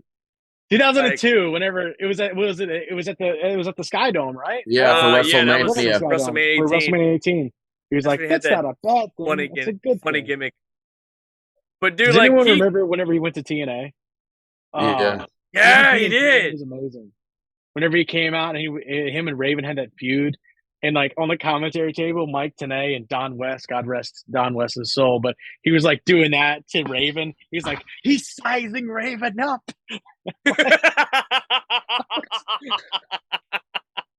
But no, man, like that was a cool experience. And then like later on, I got the chance to meet Sting. It's like, by the way, meeting Sting by far the highlight of my wrestling fandom. My wrestling, I don't want to say wrestling career, but like as a podcast host. Your wrestling fandom. I'm glad you were able to meet Sting from the Police. Not. Oh my god. Every breath you take. Yeah. Every move you make. So yeah, like, and then I have a bad PW225 story, and it's the story that's been beaten to the ground, and we're gonna wrap this up because you belong to me. you're gonna get copyrighted. Stop it. So anyway, I'm trying to tell a damn story. Stop it. Oh, sorry. Anyway, no, not Go ahead, not you, buddy. You're good. Anyway, Whoa! Hold on. okay. We had an audio issue for a second, but we're recording on Zoom for that too, so we're good. Okay, so PW225 came to Homa, right? East Side Homa. Now, East Side Homa, if you've lived in Homa, you know that East Side Homa is not the greatest. It's not the greatest site. However, Wild things to me, he's like, hey man, we're having a show coming up on East Side Homa. Are you in? Shit, why not? I'm in. Let's go. Let's do it. So I went there, or Penta L Batman went there, I should say. Went there and was definitely disappointed because I sat next to a person who, and for legal reasons, I'm not going to say the name because I don't want that name to be put on here. But she sat next to me, and it's like this big woman. She had a newborn child, right? Newborn child, like can't be any younger than 3 months, right? And it's like, why do you bring a like no disrespect? That's fine, but that's not the reason why I got uncomfortable. I got uncomfortable because of her mouth. So Big Ramp opens the show, right? Big Ramp comes out, and it was like maybe 10 minutes into the match. It was him and I believe Gil Gacy against, I forget who they were facing. But Big Ram comes, he gives me the Zero Mideo, or gives Penta a Batman the Zero Mideo. And he gets to her and he says something, and then she busts out, "Get your black over here!" And it was like, dude, what the fuck? Followed by, after that, we had an 8 mixed tag team match. Cody King comes out. Now, this is my introduction to Cody King because I've been watching her on Facebook and seeing her stuff and see what she's like. And, she's wrestling really good. The whole time, same woman next to me. And I'm going to say it like this. "Oh, that's because you lost because you're a fucking whore. That's right. You dress like a whore. You look horrible. You fucking like literally the whole fucking time." I'm just like, I'm about ready to sock this woman. Like, no disrespect, but god damn, shut the fuck up. So luckily, I was ready to leave. I was like, man, fuck Welcome this. to wrestling in Homa. Dude, talk about. I don't know who that is, but I can only imagine who it is. Can I ask, is this woman like 60, 70? No. Oh, okay. No. I just asked. Maybe. I just asked because I've had a lot of noticed, at least out here in St. Louis area, there's a lot of older women that are crazy at wrestling shows. Yeah. So basically, like oh god, and apparently she's like one of the regulars for PW225. Again, I would just gross out. I'm not gonna sit next to this. I'm moving out. I'm going. I'm leaving. Then I see Breslin. Breslin was over there, who's wrestling out of Alabama and like various other places. He was a guest on our show 3 times. Dan Preston loves who? Breslin. John Breslin. I don't know who that is. He's a wrestler that does shows in Alabama, Mississippi, and I believe somewhere in Louisiana, but not here. like not in the southern region. Like I think he's more like up north, whatever. Okay. So he was a guest on our show. Dan fell in love with the dude, absolutely loves the guy and all that shit. Yeah, he's my buddy. And I sent him a pic of me Of his dick. with him. I was like, hey, look who I met. Dan lost it. He's like, I can't believe you met that son of a bitch before me. It's a ball. And he almost left the podcast because of it, which I thought was absolutely petty, but that's besides the point. So, yeah, it was not a good experience. And wrestling in Homa is horrible. I don't care what side it is. Is it east side, west side, north side, south side? It's bad. You know what I mean? Because you got people out there. Dude, Nick, it's history. Yeah. That area has had so much wrestling history. You could go up to Hacksaw Jim Duggan right now and say, Homa, Louisiana. He'll say, oh, brother, I can't go back to Homa. I had to take my 2x4 and hit people in the head. Jim Cornette said something talks about that. Homa. Dude, Yeah. everybody talks about Homa. It It's was the that worst. building, the East Park Rec Center. The worst French fries I've ever had in my entire life came out of the East Park Rec Center. Yeah. But some of the best times of my career were in that building. I only announced there like maybe once or twice. Yeah. And it's just cool, like, John Saxon and Stan Sweetan is back there, and just giving advice to the youngins in the biz. And yeah, that place has so much history, wrestling history in Louisiana, with Elite running there, and John Saxon and Christian Blake and Brett Landry and DJ Petrie and that whole bunch, and nothing but love for all those guys. And I'm not shitting on PWT5 by any means. I'm not. Like, the show was awesome. It's called Danger Zone. They had the caution tape. They had the whole theme like it was a danger zone, which is great. They even had the themes. They even had the song playing, Danger Zone. I went to the danger. Like, they had that song playing. That's cool. Awesome, right? So it's like the show wasn't bad. It was the crowd. You know what I mean? It's like, God damn. And it's like every time I see my buddy Davey, I will always say, dude, Eastside Homa sucks. I hate Eastside Homa. Was it bad because the fans kept cussing, or it was just bad in general? Like, Gil Gacy got in a motorcycle accident, right? Around that time. And he had fought Mustang Mike in that cage match at Cajun Heat like a month before the show in Eastside. And some woman grabbed him by the arm and his injured arm, and he looked at, like, I didn't really understand what he said, but I read the lips, and he told me, Graham, well, I'm gonna hurt that fucking, I'm about ready to punch this bitch. Because, like, his arm was still injured. He was still nursing the injury and all that shit. And it's like, just doing like this shit. You know what I'm saying? Yeah. And I mean, Mike White comes out and disrespects another fan's dead mother. And she lost it. And she comes to me. She's like, I can't believe Mike White did that shit. That no good bitch. I want to kill this son of a bitch. I'm like, look. That's real heat. That's heat. And that's exactly what I told her. I said, man, that's heat. All right. Straight up. That's personal, though, man. Ooh, my mother, Michael White.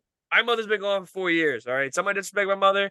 Oh, man. In a wrestling way, I know that you're working your job. You're doing your job. You're trying to get heat on you. And that's what he exactly did. That's what it is. It's called being a heel. It's called being a bad guy. It's called working the crowd. And I explained to her that. She didn't really understood that. And it's like, oh, dear Jesus, I got to get out of here, bro. I got to get out of here because I'm going to end up getting shot because I had the IWGP title and the Impact title. So I'm like, dude, I got to get the fuck out of here, man. I'm not getting shot. Fuck that. Right. So that's by far my worst wrestling. You didn't have your El Penta Zero Batman mask, so you couldn't defend yourself from the Cape Crusader. Shut up, Joey. I was not El Batman Zero Medeo. Penta Zero Medeo. Anyway, but yeah, so that's pretty much my experience with BW225. Now, when it comes to like not Homa, then fine. Like I was supposed to go to one in Denham Springs, and I forgot to go to that one.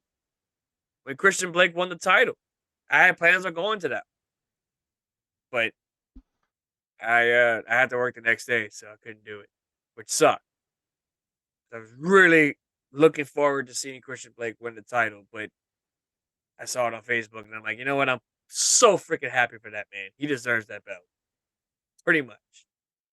So, with that being said, ladies and gentlemen, we're gonna wrap this up a little bit. I want to take the time to thank the legendary Bryce Boudreaux coming on the show. Go check him out on Facebook. Go check him out on YouTube. Go check him out on Instagram. I'm not a legend until I'm dead.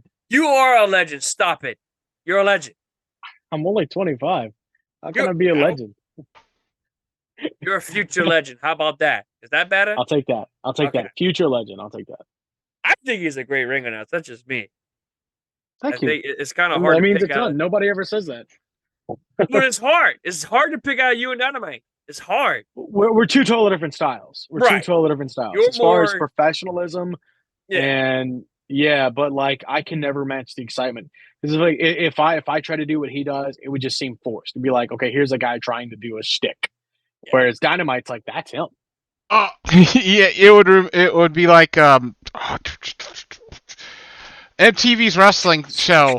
MTV's wrestling show, God, and the guy's just running around. The guy's wrestling Society X. He's running around. It's an action! Yeah! Oh, that dude. This dude just took a bump.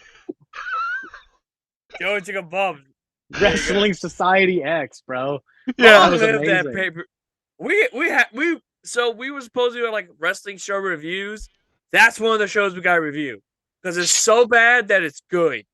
I can send y'all some wrestling to review.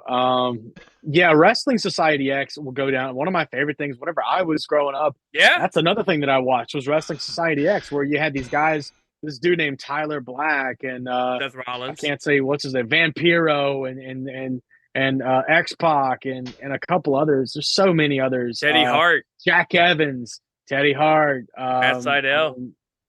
Yeah, Teddy Hart fucked up, but Matt definitely. Did you watch the documentary? Speaking of no, Teddy I haven't Hart, seen it. I'm kind of scared to watch it just because I knew Teddy Hart. It is wild. Buckle up. It's on Peacock. Go watch it. It is wild. It is insane. It is so fucked up. Like this documentary of Teddy Hart literally proves how much of a dick this man is. Like the personification of an asshole. Yeah. I don't talk about Teddy Hart. It's a pretty good documentary, though. I can't mention the guy's name, but whenever there was one time where I was like, it was whenever Teddy was getting a bunch of, it was WrestleMania weekend in New Orleans.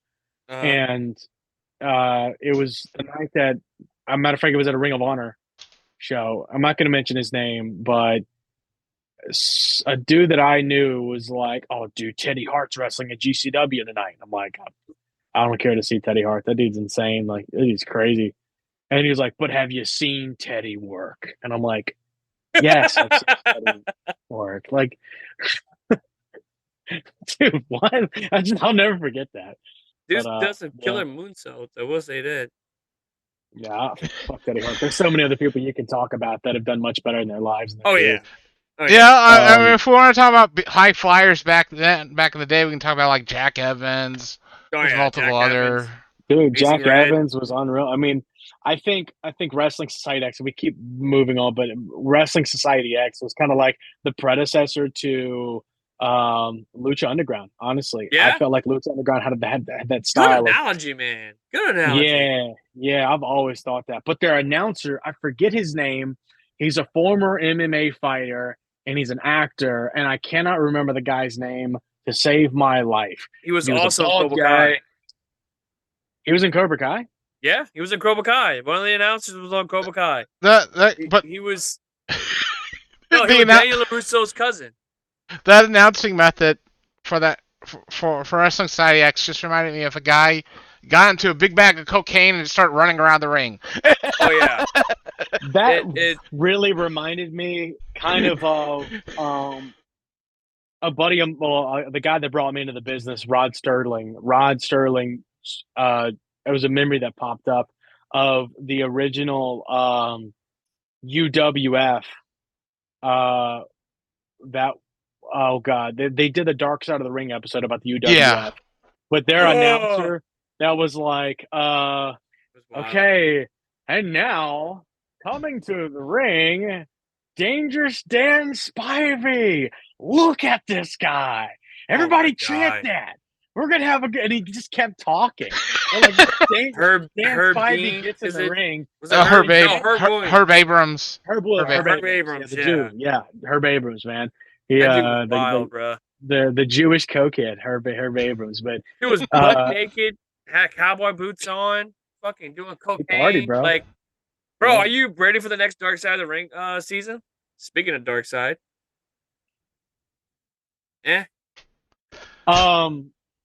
It's funny we were supposed to wrap this up like almost 40 minutes ago. We're great.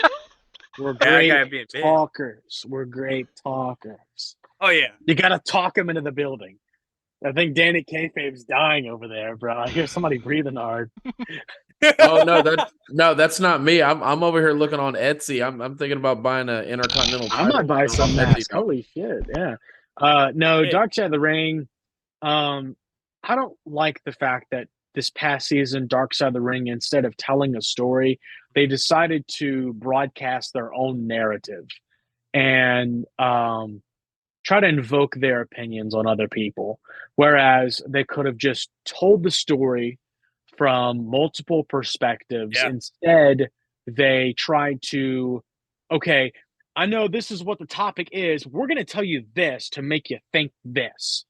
So you can walk away and get upset. And there was a lot of controversy with this past season of Dark Side of the Ring. The plane ride from hell Look. was one of them for sure. That episode, yeah.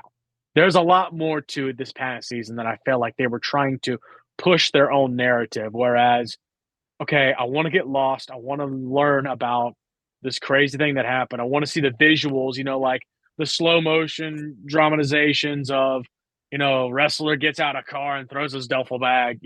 That stuff's cool. Like on Tales from the Territories, Dark Side of the Ring. Yeah, I've been on a Tales from the Territories kick, which is a beautiful show. But definitely.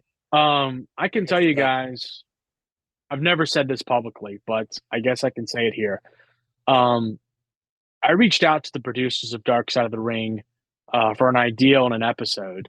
And it was the suicide of Larry Sweeney. I don't know if you guys remember Larry Sweeney, wrestled for Chikara, CZW, IWA So Mid Larry- South. A lot of Right. stuff. He was great. I miss him. He was a great wrestler. fantastic man.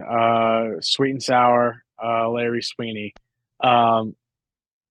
Well, Larry committed suicide in my hometown of Lake Charles, Louisiana. Oh, Yeah. And here's where the story gets crazier. The guy that I was telling you about earlier, Teddy Nall, the Southern gentleman, Teddy Nall, that took care of Andre in Hawaii. Teddy Nall was the guy that found his body. And I don't know if I should be saying all this, but Teddy Nall tells the story in detail. They had a training facility, and he walked into the training facility one morning, unlocked the doors, and he could see Larry's body hanging from the turnbuckle. And oh, Larry hung himself off of the turnbuckle post and had his suicide letter out in front of him. Well, I talked to one of the producers from Dark Side of the Ring, and I guess it just only went so far. And I was like, I have the guy that found him. I think Larry Sweeney would be a great episode because of the things that he was going through in his life, where he hit this high point of being a wrestler and being, on the indies. If he wouldn't have died, if he wouldn't have committed suicide, he would have been in WWE with Kevin Owens and Sami Zayn and all those guys. I mean, he was that caliber of a wrestler, and I think just mentally things took a toll on him, and his career went like this. And he started just taking these hotshot bookings all throughout the South. He was homeless. He was sleeping on people's couches. He had a MySpace, and if you go back on his MySpace, he talks about wrestling in Sunset, Louisiana, at a building that we call the Cock Palace, which is no longer there. APW used to run at it, but he talks about wrestling with Mexican Giant and guys that we know, around Louisiana. And it's kind of sad to see that his career went in the wrong direction. and mentally things weren't going right for him. And he came from an extremely wealthy family that really cared about him, but I think him and his family didn't have a great relationship, and that's why he just turned his back on his family, did his own thing, and mentally, I guess things got to him a little bit harder than everyone else. And so I really thought Larry Sweeney would have been a good episode for them to do. I messaged the producers of Dark Side of the Ring, and like I said, it only went so far. And you know, I'll be watching every episode, Yeah. but really upset me if they try to push their own narrative. And yeah, I mean, if I did an interview with somebody and they said some stuff on the podcast and then it gets, somebody's career derailed, I would be ashamed. Like, I just ruined somebody's, life just based on somebody's opinion, Right. um, but it looks like everything's back to normal now. So, I mean, everything that happened last season on Dark Side of the Ring doesn't matter anymore. But I just thought it was not right what happened. Well, they were just trying to push on a narrative. And it wasn't just on one episode. It was like almost on every episode. They were trying to push their own viewpoints, push their own narrative, get one side of the story. To the get Brian people Pillman episode was one of them, I think. I guess so, yeah. In some way. By the way, Brian Pillman Jr., sweetheart, good guy. Looks like just to accept my friend request, and I'm waiting on that shit. His autograph has been taken down. Don't wait on it. Don't wait on it, Nick. Don't wait on it. Look, between you and I mean, it's kind of a thing where if you're not a promoter, if you're not another wrestler, it's like follow me, but because they get so much of that. Yeah, and with guys like Brian Pillman, I mean, Junior, he's getting so many people want to mess. Yeah, not just AEW. I mean, the dude's freaking talented as hell. Watched him in MLW, and we're about to wrap this up real quick because we could go on and on and on about your Brian Pillmans, your all that shit. But Brian Pillman Jr. definitely, especially if you watch him in Dark Side of the Ring, man, like just the shit that he had to go through. You know what I mean? Like it's just life, my heart goes out for him. You know what I mean? Especially if you watch, I think it's the second part to where after he dies, right? After he dies, he lives with his mom and he's got to deal with his deadbeat, like loser boyfriend or stepdad, whatever the fuck he was, smashing his shit. Like it's pretty sad. It's a sad thing. So he's a happy guy, small from ear to ear, looks like a superstar. Oh yeah. I got to hang out with him and Evil Uno at WrestleCon. Oh, nice. And both were very cool. Shows how you can overcome. Shows how you can overcome challenges in life. Yeah, exactly. If you guys ever get the chance, WrestleCon, do it. Go to WrestleCon. It's the coolest thing ever. Just rubbing shoulders with all these people. I'm actually looking into doing something of that. I think normally it's for every November. I think, right? Is it every November? WrestleCon? Yeah. It's WrestleMania weekend. Thank you for making me feel like an asshole. Anyway. I'm sorry. No, it's all good. Quick story about WrestleCon in Dallas. I was walking around and I heard somebody say, "What's going on, Boudreaux?" And I looked and it was Mark Henry. And I was like, dude, this is so cool. Mark Henry knows who I am. I actually got Mark Henry autograph. So my buddy Puff. Before we go off the air. Well, you can't see it. Oh yeah, he's got a picture. Hall of Pain. Fun fact: whenever he won the World's Strongest Man competition, the same year that he won, that's wonderful. The same year that he won the World's Strongest Man competition was the same year they came out with the civilian Hummer. And Arnold Schwarzenegger got the first ever civilian Hummer. Mark Henry got the second civilian Hummer. And, I got to take a picture and like go up to his Hummer whenever we did the show with Lions Pride Sports last year at the baseball stadium. And Mark Henry's super good guy. So he's tall. He's tall as shit. So my good friend Puff, who you've seen countless times with me. Who? Puff. Iverson. Oh, yeah. We call him Puff. Yeah. So It was at Red Stick Con. He put his hair exactly like Mark Henry. And I think when he met JBL, he looked at him. He's like, "My God, what was that, Mark Henry? Who was that, Mark Henry? Oh man, Ron, come here. We got Mark Henry over here." And it's like, the dude went nuts. And it's like, oh my God. And of course, Ron Simmons went, "Or I'll be damn." And it's just like, dude, that was so freaking cool, man. Like, again, Red Stick Con, best fucking con I've been to, in my opinion, because I mean, obviously, I got to meet the greats. But like, yeah. So anyway, without further ado, ladies and gentlemen, because it's getting late, two of us gotta work early in the freaking morning. I gotta go hunt. I gotta go hunt right now on Red Dead Redemption. So yeah, have fun with that. Just rub it in, why don't you? I gotta go to bed. Anyway, with that being said, ladies and gentlemen, again, I want to thank Bryce Boudreaux for being a part of the show. My not Kayfabe, my actual cousin. We all came from one guy from France. So yeah, exactly. All Boudreaux are related, except for the ones with the U and no X. I want to congratulate you for being the longest guest on the show now. At an hour, really? an hour 50 minutes. So an hour 50 minutes so far. So anyway, ladies and gentlemen, thank you guys so much. 60-minute man, baby.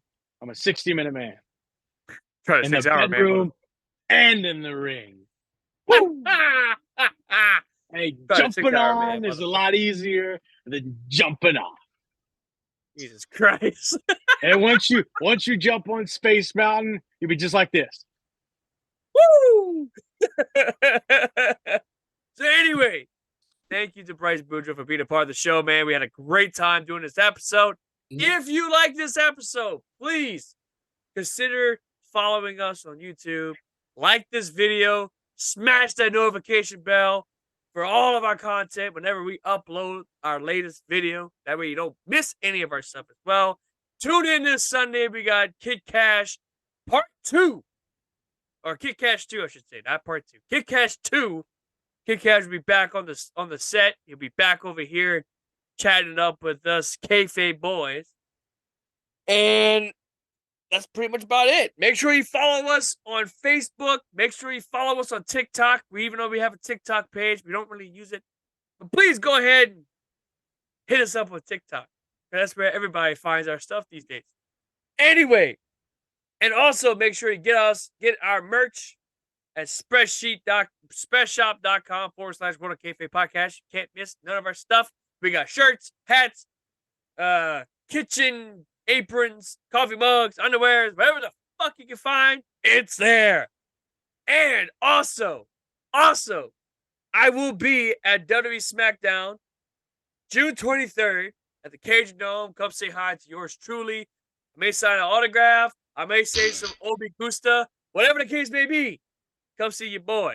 And for that, ladies and gentlemen, this is the venomous one, Nikki Venom. Dan, the mother effing man, or Danny Kayfabe, Staggerly Crocker, and the one, the only, the future legend, Bryce Boudreaux, and we are out. Not hit the computer screen. Not do that. Gentlemen, as you know, the Ultimate Warrior. Fuck it. It's publicly stated that. Damn it, who put that up? Is that $200 an hour? That's all. Oh, me gusta.